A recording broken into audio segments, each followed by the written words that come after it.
जी अस्सलाम वालेकुम। मुझे इन्फॉर्म कीजिएगा, आपको मेरी आवाज़ क्लियर आ रही है?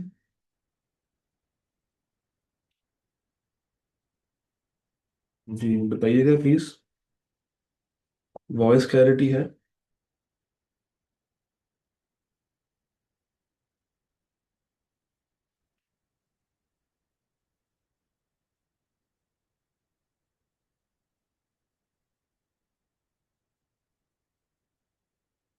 ठीक हो गया। चलो गुड। अच्छा जी, हम लोग अपनी कार्रवाई शुरू करते हैं। और आज का जो हमारा मेन टारगेट है वो दो चैप्टर्स हैं। Chapter number 5 which is share capital, उसके साथ कमेंसमेंट ऑफ बिजनेस, और उसके साथ हमारा जो दूसरा टारगेट है वो है चैप्टर नंबर 9। और चैप्टर नंबर 9 में बेसिकली क्या था? इन्वेस्टमेंट और डिस्क्लोजर ऑफ इंटरेस्ट।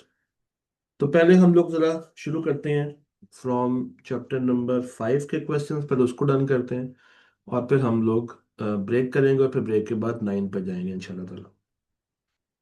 तो चैप्टर नंबर 5 का जो सबसे पहला सवाल हम लोग करने जा रहे हैं वो आपको मिलेगा ऑटम 2023 के अंदर। तो मैं जरा भागता हुआ ऑटम 23 में आता हूँ। और उसके बाद इसमें बेसिकली दो क्वेश्चंस हैं। एक क्वेश्चन नंबर 10 है और एक क्वेश्चन नंबर 11 बी है। तो पहले क्वेश्चन नंबर 10 को देख लेते हैं। Cadmium limited. एक दफा ये सवाल पढ़े। Cadmium limited. और मुझे बताएं, आपको ये क्वेश्चन पढ़ के समझ आता है या नहीं आता, जल्दी से।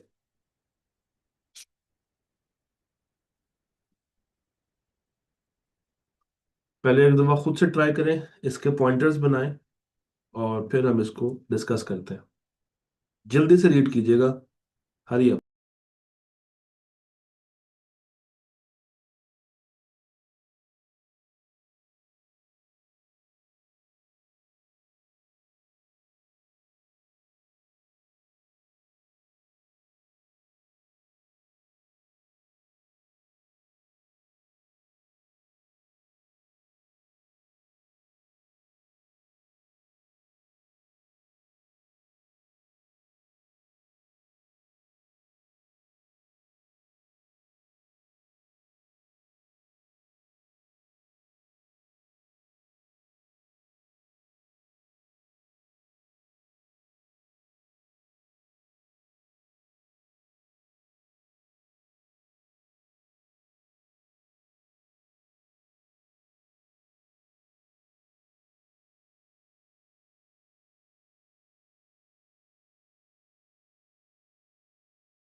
जी, बड़ा सवाल आप लोगों ने। कैडमियम लिमिटेड कहता है मुझे बस एक दफा कंफर्म कीजिएगा मेरी आवाज क्लियर आ रही है ना? बस एक दफा कंफर्म कर दें। ठीक है। कहता है cadmium limited is an unlisted company in the manufacturing sector. It has issued two classes of shares A and B. ठीक है। On 21 August CL on 21 August CL passed a special resolution to vary the rights of Class A This resolution sought to limit the voting powers which has been previously granted to class A. Basically ये वही typical सवाल है जो कि इस chapter से हम लोगों ने कई दफा देखा हुआ है, जिसमें वो एक कंपनी के जो राइट्स हैं वो छीन, सॉरी, एक शेयर होल्डर के राइट्स वो छीन लेता है और उसको एग्रीव्ड शेयर होल्डर का दर्जा दे देता है।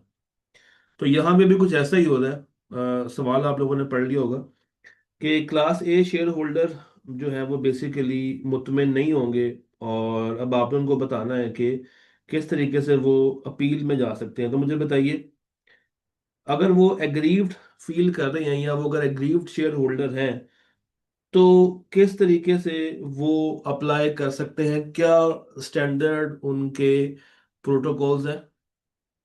पहला स्टेप क्या होता है इसमें? इसमें सबसे पहला स्टेप क्या होता है?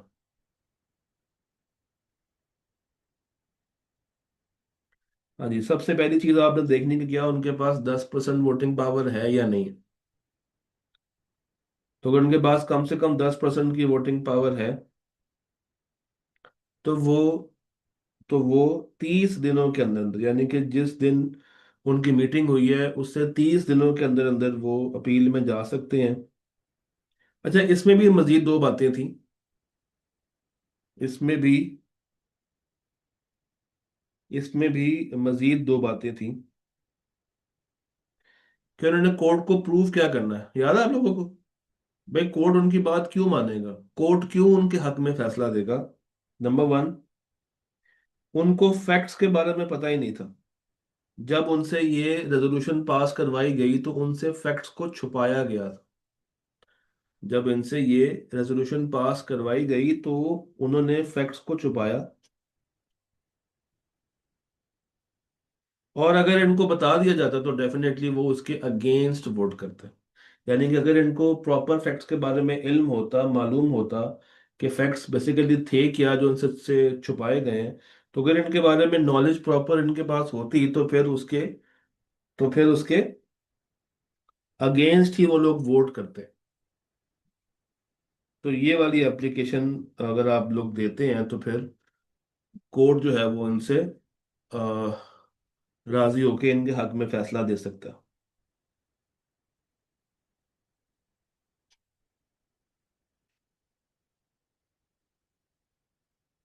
ठीक है जी। तो आपने एडवाइस करनी थी क्लास ए शेयर होल्डर को कि पॉसिबल कोर्स ऑफ एक्शन क्या होगा, ये तो एक पार्ट था सवाल का। फिर नीचे एक और बात भी है, also elaborate CL's duties if a decision is made against it. भाई, अगर तो कोर्ट सीएल के यानी कि कंपनी के अगेंस्ट फैसला दे दे, तो फिर अब सीएल ने क्या करना है? यानी कि अगर वो एग्रीव्ड शेयर होल्डर के हक में या सीएल के अगेंस्ट फैसला आ जाए तो अब कंपनी ने क्या करना? कंपनी सबसे पहले उन कोर्ट ऑर्डर्स को कंप्लाई करेगी। कंपनी जो है वो अब ये राइट्स को वेरी नहीं कर सकती, ये चीजें रिवर्स करेगी। 15 डेज में वो कॉपी जमा करा देगी वापस। तो अगेन ये टॉपिक जो है वो प्रॉपर टॉपिक आई के आपने टेस्ट किया। मुझे ये बताएं, ये टाइप 2 क्वेश्चन लग रहा है या टाइप 3 क्वेश्चन लग रहा है आपको? टाइप 1 तो डेफिनेटली नहीं। इसको आप टाइप 2 काउंट करेंगे? टाइप 3 इसमें आपको सोचना पड़ रहा है? नहीं, इसमें सोचना नहीं पड़ रहा, इसमें आपको चीजें ऑलरेडी पता है। तो ये टेक्निकली ये एक टाइप 2 क्वेश्चन है। ये टेक्निकली क्या है? एक टाइप 2 क्वेश्चन है जिसका आपने आंसर करना। ये एक टाइप 2 क्वेश्चन है जिसका आपने आंसर देना है। इजी। डन। अच्छा, इसी इसी पेपर में 11B देखते हैं जरा। इसी पेपर में आते हैं 11B। ये इस अटेम्प्ट का आखिरी क्वेश्चन था। जरा अब इस पेपर को तवज्जो देते हैं। जरा इसको ट्राई करें पहले आप लोग, खुद से ट्राई करें। शाबाश, I am giving you 5 minutes. Do this question on your own, जल्दी से करके मुझे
जी प्यारे बच्चों, कहता है Platinum Limited was formed with an authorized capital of 20 million shares of rupees 10 each. At the time of formation, Anas, Asad and Amin acquired 1 million, 2.5 and 6.5 respectively.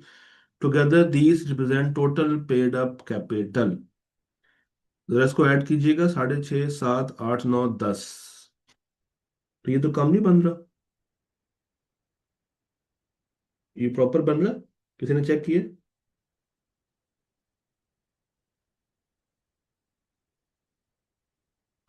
20 million share है ना, ऑफ रुपीज 10 ईच।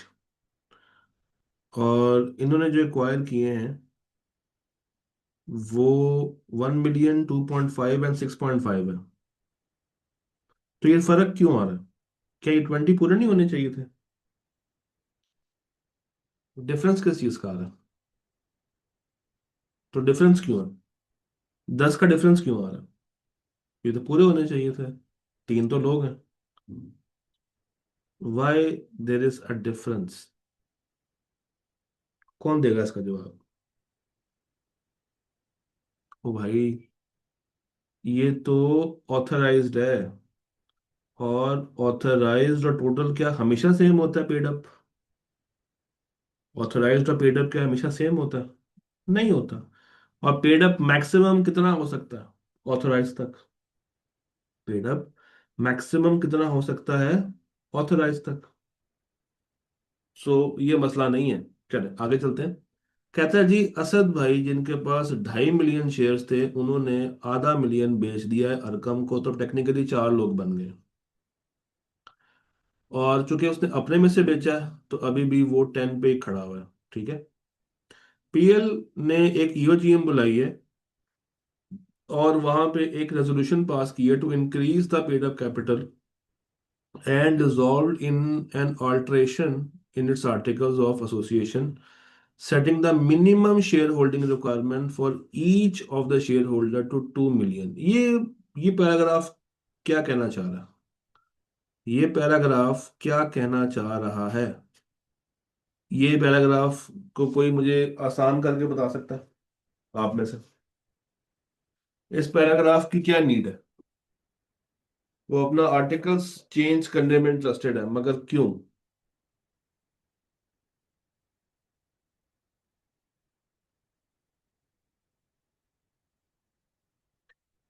चलिए मुझे ये बताइए, क्या वो अपना articles change कर भी सकते हैं?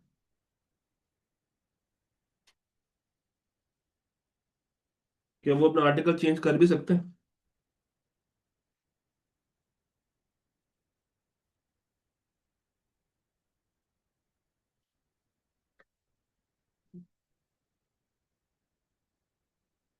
कर सकते हैं। आर्टिकल्स को चेंज किया जा सकता है। हाँ, विद कॉन्सेंट कर सकते हैं। आर्टिकल्स को चेंज किया जा सकता है, मगर ये ऑल्टरेशन उसी वक्त इम्प्लीमेंट की जा सकती है जब सारे मेंबर्स इसको एग्री करें इन राइटिंग। सारे इसको एग्री करें इन राइटिंग, क्योंकि इस चेंज से मौजूदा चार में से दो को बेनिफिट हो रहा है और दो को बेनिफिट नहीं हो रहा। ऐसे ही है ना? जिसके पास आधा मिलियन है और जिसके पास 1 मिलियन है वो तो फारिग हो जाएंगे और बाकी दो रह जाएंगे।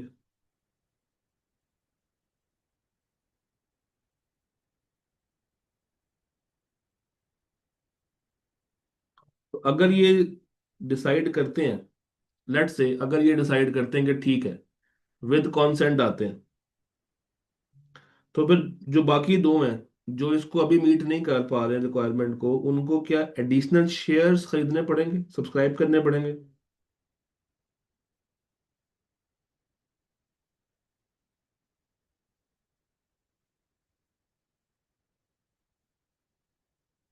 बिल्कुल करने पड़ेंगे।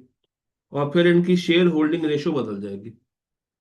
इनकी जो शेयर होल्डिंग रेशोज हैं वो कम हो जाएंगे। इनकी शेयर होल्डिंग रेशोज कम हो जाएंगी।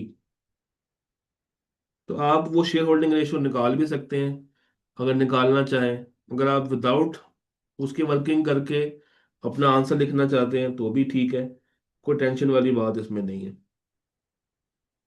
ठीक है। तो ये अगेन सिंपल सा सवाल था। है ये टाइप 3, टाइप 2 नहीं है। है ये टाइप 3, मगर इसमें इतनी ज्यादा दिमाग की एक्सरसाइज करने की जरूरत नहीं, क्योंकि बहुत ही सिंपल है। हाँ, उस वक्त आप एक्सरसाइज करें दिमाग की जब वो ये एडिशनल शेयर्स को बाय करने के बाद, शेयर्स बेचने के बाद जो इसकी वर्किंग है परसेंटेज में, अगर आप वो निकालने में इंटरेस्टेड हैं तो कर दें, अदरवाइज जरूरत नहीं है। अगर आपके पास टाइम कम हो तो आप सिर्फ थ्योरी लिख के और अपनी रिकमेंडेशन दे के आगे जा सकते हैं। बट अगर टाइम आपके पास है, सफिशिएंट टाइम है, तो फिर लिख दें। कोई मुजायका नहीं है, कोई मसला नहीं है। ठीक है। तो चैप्टर नंबर 5 से मजे की बात है, इसके बाद सवाल नहीं आया, या जो आए हैं अब वो हमारे सिलेबस से बाहर है। तो ये ही मैक्सिमम क्वेश्चंस हैं जो कि हमें चैप्टर नंबर 5 से मिलते हैं। अब हम लोगों ने जाना है चैप्टर नंबर 9 में। कहाँ पे जाना है? चैप्टर नंबर 9 में जाना है। तो चलते हैं 9 में। आए शुरू करते हैं। ब्रेक का पहले मैंने प्लान किया था, बट ब्रेक को साइड पे करते हैं और सवाल को शुरू करते हैं। तो सबसे पहले हम आते हैं किस सवाल पे सबसे पहले जनाब हम आएंगे इन्वेस्टमेंट्स के एरिया पहले देख लेते हैं। और यहाँ पे हमें एक सवाल मिलता है स्प्रिंग 23 में, क्वेश्चन नंबर 6। और फिर स्प्रिंग 24 में क्वेश्चन नंबर 6। तो दो हैं, एक स्प्रिंग 23 में और एक स्प्रिंग 24 में। क्या ये स्प्रिंग 23 है? यस। इसमें question number 6, question number 6, this one, 12 number का सवाल है। बशीर, जमान और उसके दो भाई। ठीक है जी। तो इस सवाल को देखते हैं कि ये सवाल हमें क्या कह रहा है।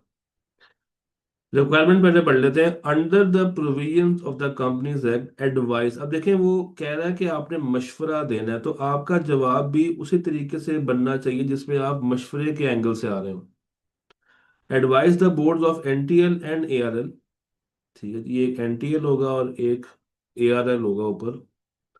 The conditions that must be complied before implementing the above proposal. Ignore the requirements relating to notice of the meeting. कहता है मीटिंग चैप्टर में जाने की जरूरत नहीं है।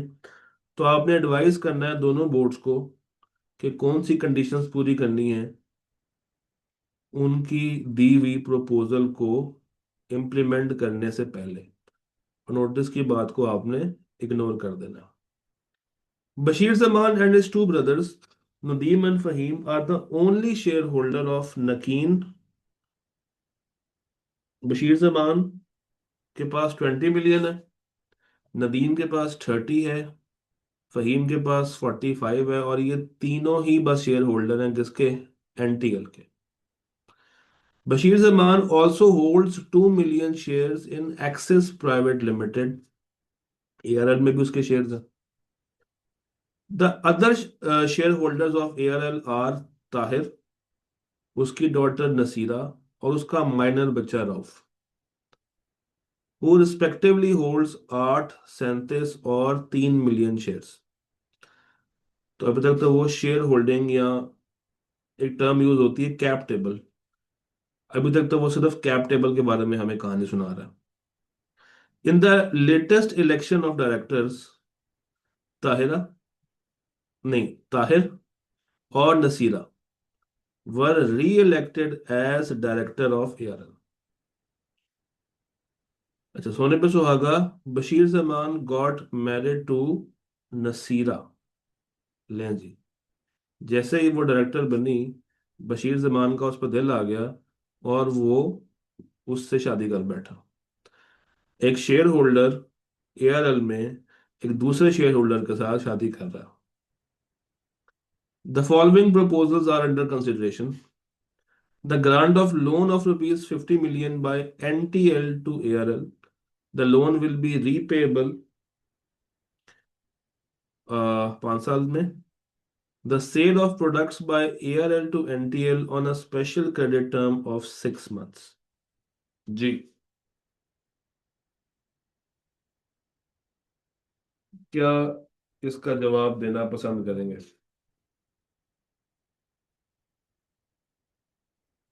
बशीर जमान। क्या कांड कर। मुझे पहले ये बताइए जरा, पहले वाले पॉइंट पे आते हैं, जो लोन की बात हो रही है।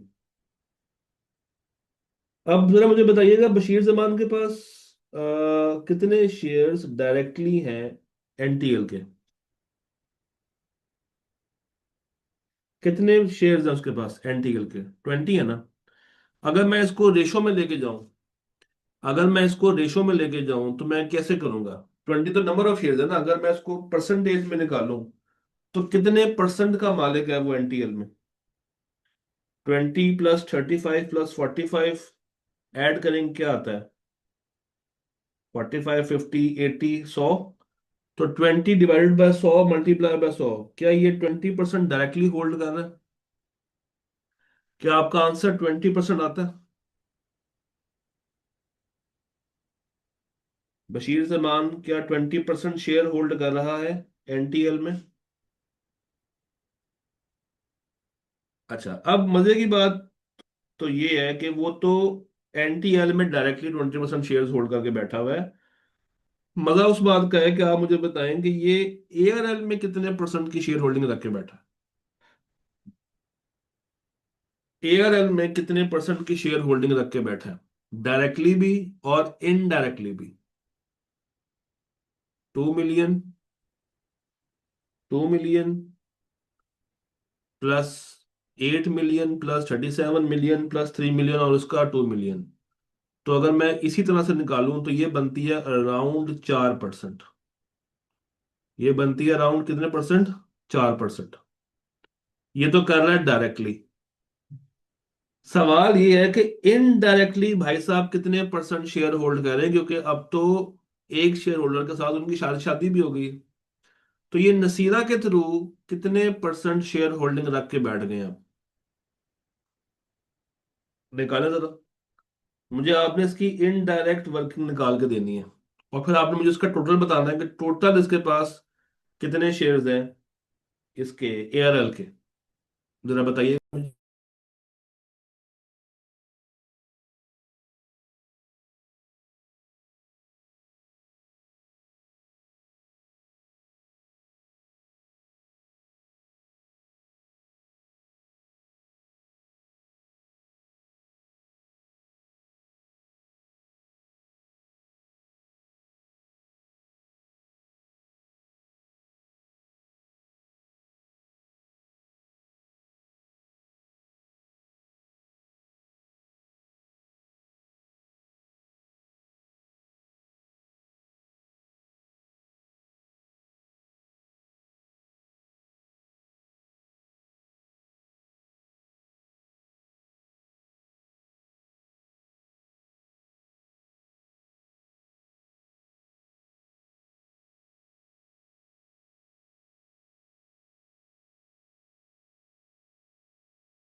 हाँ जी। अगर आपका जवाब अगर आपका जवाब 74 है इनडायरेक्टली का, और अगर आपका जवाब मिला के 78 है, तो you are absolutely right.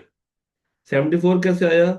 Simple उसी मैथ से, बस ऊपर आपने न्यूमरेटर में 2 के बजाय 37 रखना था, और आपका जवाब 74% आ जाता। तो दोनों को जब आप जोड़ते हैं तो 78। अच्छा, इसका मतलब है कि एक शेयर होल्डर दोनों कंपनियों में 20% तक तो शेयर होल्डिंग रख के बैठा हुआ है। अब इसकी वजह से क्या ये दोनों कंपनी आपस में एसोसिएट बन गई हैं? जी, अब ये दोनों कंपनी आपस में अल्हम्दुलिल्लाह इनका रिश्ता हो गया है, ये एसोसिएट बन गई। तो जब आपने ये एसोसिएट का रिश्ता डेवलप करवा लिया, तो अब आपने और कुछ नहीं करना, अब आपने किताब की प्रोविजंस उठाकर लिखना शुरू कर देनी है। पहली वाली में लोन है और दूसरे वाली में सेल ऑफ आइटम्स है।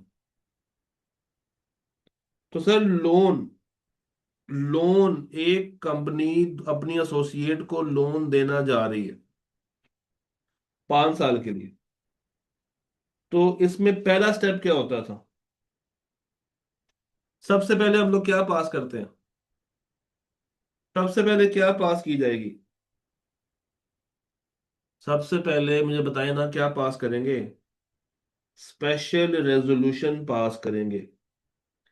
और उसमें लिखा होगा इन्वेस्टमेंट की अमाउंट कितनी है, नेचर क्या है, पीरियड क्या है, टर्म्स एंड कंडीशंस क्या है। और ये सारा एग्रीमेंट जुबानी करेंगे कि राइटिंग में करेंगे?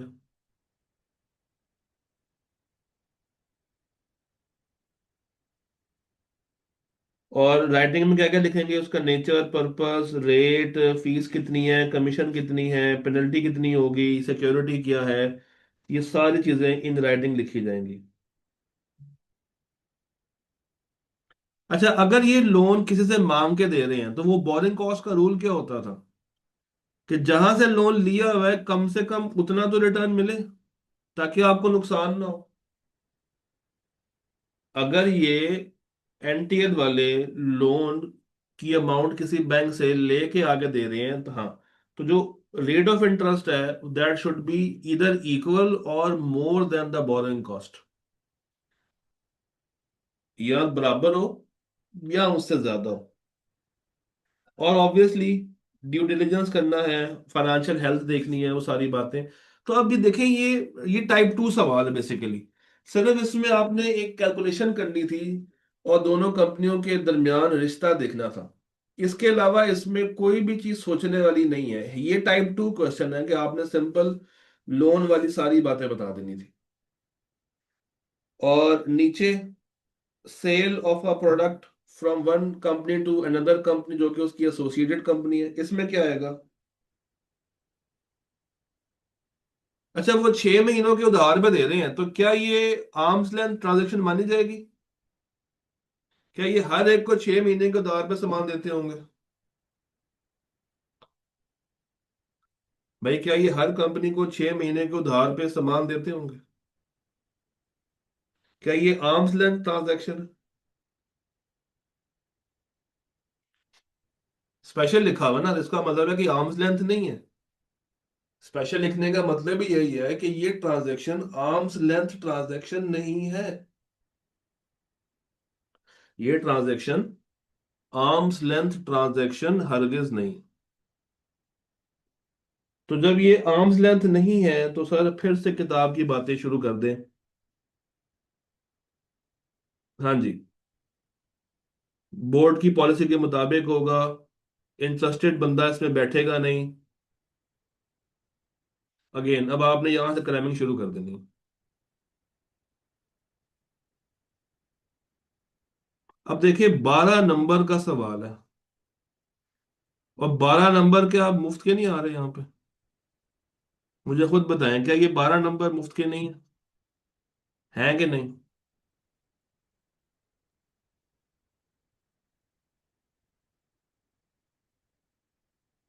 चले अब आगे चलते हैं स्प्रिंग 24 पे। स्प्रिंग 24 पे चलते हैं।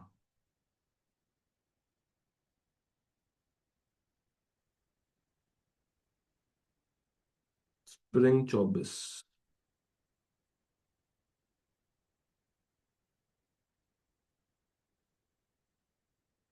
स्प्रिंग 24 का क्वेश्चन नंबर 6। इसका क्वेश्चन नंबर 6, लतीफ सईद। लें जी, 10 नंबर का सवाल है। तो क्या कहते हैं, पहले आप लोग ट्राई करेंगे इसको? पहले आप लोग सर खपाएंगे इससे? चलें खपाएं। 10 नंबर का, या तो मैं आपको दे रहा हूँ कितने मिनट, 6 मिनट दे रहा हूँ। You have 6 minutes to do this. 6 minute है आपके पास, इसके बारे में सोचें समझें, फिर मैं इसके ऊपर बात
जी। क्या बना सवाल के साथ? क्या है सवाल में? मुझे बताइए। तीन बातें। और सवाल की जो रिक्वायरमेंट है वो ये है कि बताइए कि क्या ये इन्वेस्टमेंट किसी और के नाम पे रख सकते हैं या नहीं रख सकते। तो तीन कंपनियां हैं, एएमएल, आरसीएल और सीटीएल। सबसे पहले जरा आसान वाला कर लेते हैं, सीटीएल। मुझे बताइए, सीटीएल जो कि एक अनलिस्टेड कंपनी है, और इसकी क्या रिक्वायरमेंट होती है? मिनिमम इसके पास कितने नंबर ऑफ मेंबर्स होने चाहिए? अगर मैं सीटीएल की बात करूं तो मेरे पास मिनिमम नंबर ऑफ मेंबर्स कितने होने चाहिए? सीटीएल की बात करें पहले। इनके पास कम से कम कितने लोग होने चाहिए, मेंबर्स कितने होने चाहिए? तीन। तीन तीन। अनलिस्टेड कंपनी है। तो अभी इनके पास मौजूदा कितने हैं? मौजूदा कितने हैं?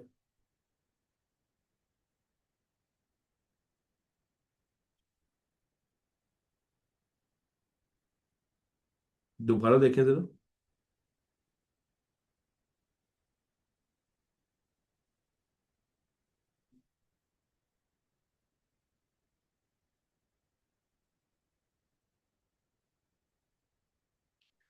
भाई मौजूदा उनके पास पांच मेंबर्स हैं। मैं सीटीएल की बात कर रहा हूँ। मैं सीटीएल की बात कर रहा हूँ। मौजूदा इनके पास कितने मेंबर्स हैं? इनके पास मौजूदा पांच मेंबर्स हैं। ठीक है।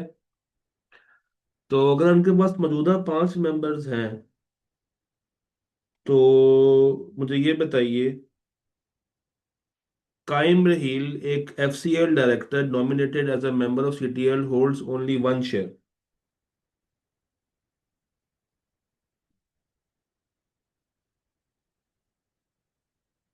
तो जब इनके पास मेंबर्स पूरे हैं, फिर इनको क्या जरूरत पड़ गई है इस चीज की,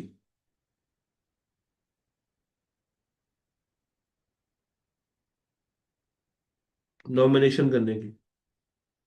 कोई जरूरत है? जब इनके पास मेंबर्स ही पूरे हैं, ये एग्जिस्ट कर सकते हैं, तो फिर तो इनको रखने की जरूरत नहीं है किसी और के नाम पे। मेरी बात समझ आ रही? मसला कब आता है? मसला उस वक्त आता है जब आपके पास नंबर ऑफ मेंबर्स शॉर्ट हो रहे हो। जब आपके पास नंबर ऑफ मेंबर्स क्या हो रहे हो, कम हो रहे हो। Getting my point? हाँ, अगर मेंबर्स पूरे ना हो रहे हो, तो यहाँ पे तो आपके पास अल्हम्दुलिल्लाह वाफर है, तो इनको तो जरूरत नहीं है। अच्छा, रेवन के बारे में क्या ख्याल है? लिस्टेड कंपनी है, 15% की होल्डिंग। Awais Parvez and FCL director nominated as a director of RCL holds 10% shares।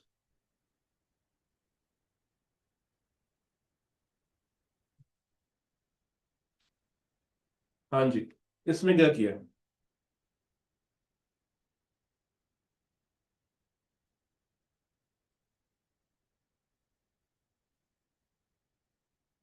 15% की इनके पास ऑलरेडी इन्वेस्टमेंट पड़ी हुई है आरसीएल में।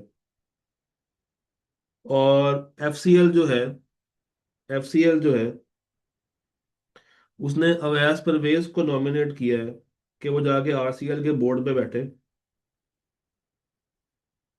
अच्छा, अगर ये आरसीएल के बोर्ड पे जाता है, अगर ये आरसीएल के बोर्ड पे जाता है, हम्म,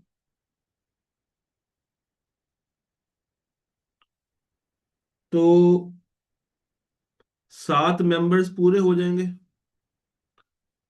अगर ये उसके बोर्ड पे जाता है तो फिर मैक्सिमम सात हो जाएंगे। तो अगर मैं 7/100 करूं, तो मिनिमम मेरे पास कितने परसेंट की शेयर होल्डिंग बनती है? अगर मैं 7/100 करूं तो मेरे पास मिनिमम कितने परसेंट की शेयर होल्डिंग बनती है?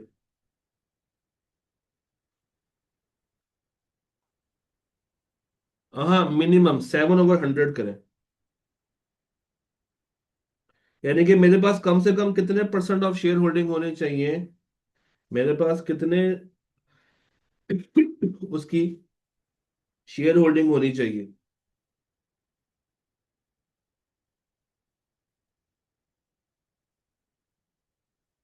आई guess answer could be around 14 something आएगा।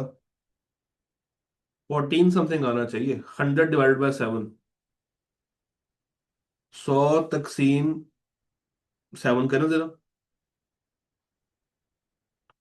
100 डिवाइडेड बाय, हाँ, 14 पॉइंट क्या आ रहा है? 14.3।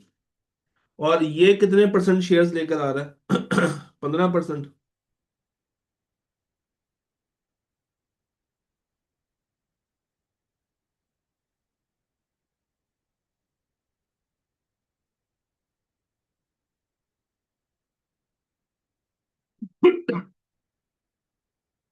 तो भाई बता दें।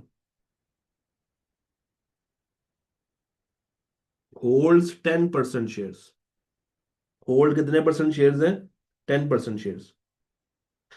भाई देखिए, सीधी सी बात ये है कि एफसीएल ने 15% की शेयर होल्डिंग की हुई है किसमें? आरसीएल में। सुने, एफसीएल ने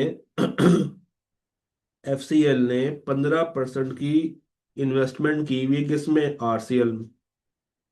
और एफसीएल नॉमिनेट कर रही है अवैस को कि तुम जाके आरसीएल के बोर्ड पे बैठो। और अगर 7 बंदों वाली शर्त हम लोग मान के चले तो हर बंदे के पास मिनिमम 14.3% की शेयर होल्डिंग होनी चाहिए, अभी आपने मुझे बता दिया, बोर्ड का नुमाइंदा बनने के लिए। और ये भाई साहब 10% की जो है वो वोटिंग पावर लेके आ रहे हैं। ऐसे ही लिस्टेड कंपनी है ना, तो उसको अलाउ होता है कितने डायरेक्टर्स के साथ चलना? 7 के साथ चलना।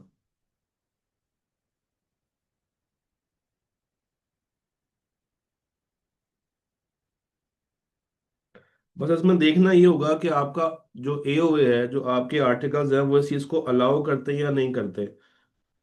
बस इस चीज का ध्यान रखना होगा कि आपके जो आर्टिकल्स हैं वो इस को अलाउ करते हैं, इस मूवमेंट को अलाउ करते हैं या नहीं करते।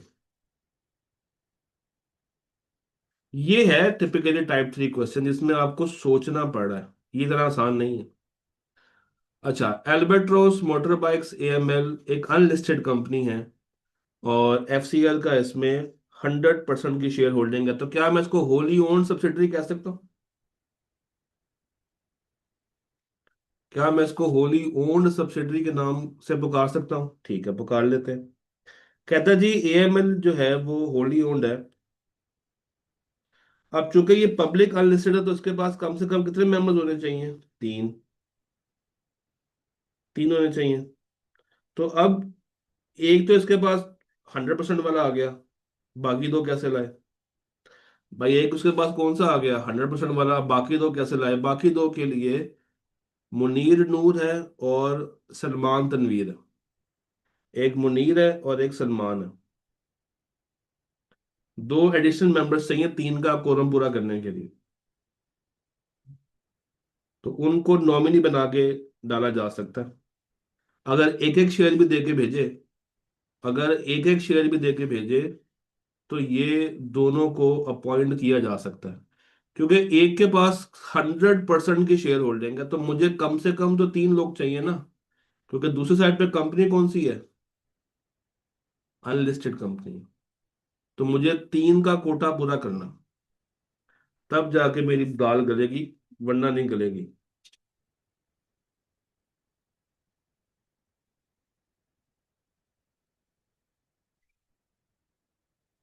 ठीक है, मुझे 3 का कोटा यहाँ पे पूरा करना।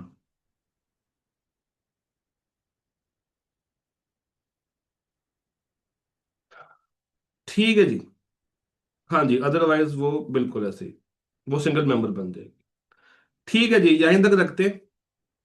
कल इंशाल्लाह ताला चैप्टर नंबर 3 और 9 का जो बाकी हिस्सा रह गया ना, उसको साथ लेके चलेंगे और अपने रिवीजन को आगे कंटिन्यू करेंगे। ठीक है। तो कल 3 शुरू हो जाएगा, उसके साथ जो 9 का बाकी पोर्शन है उसको ऐड कर लेंगे और हम इसके आगे चलेंगे। मुलाकात करते हैं कल, अपना ख्याल रखिएगा, खुश रहिएगा। ये मैं शेयर कर देता हूँ। अल्लाह हाफिज, मैं इसकी पीडीएफ शेयर कर देता हूँ। अल्लाह हाफिज।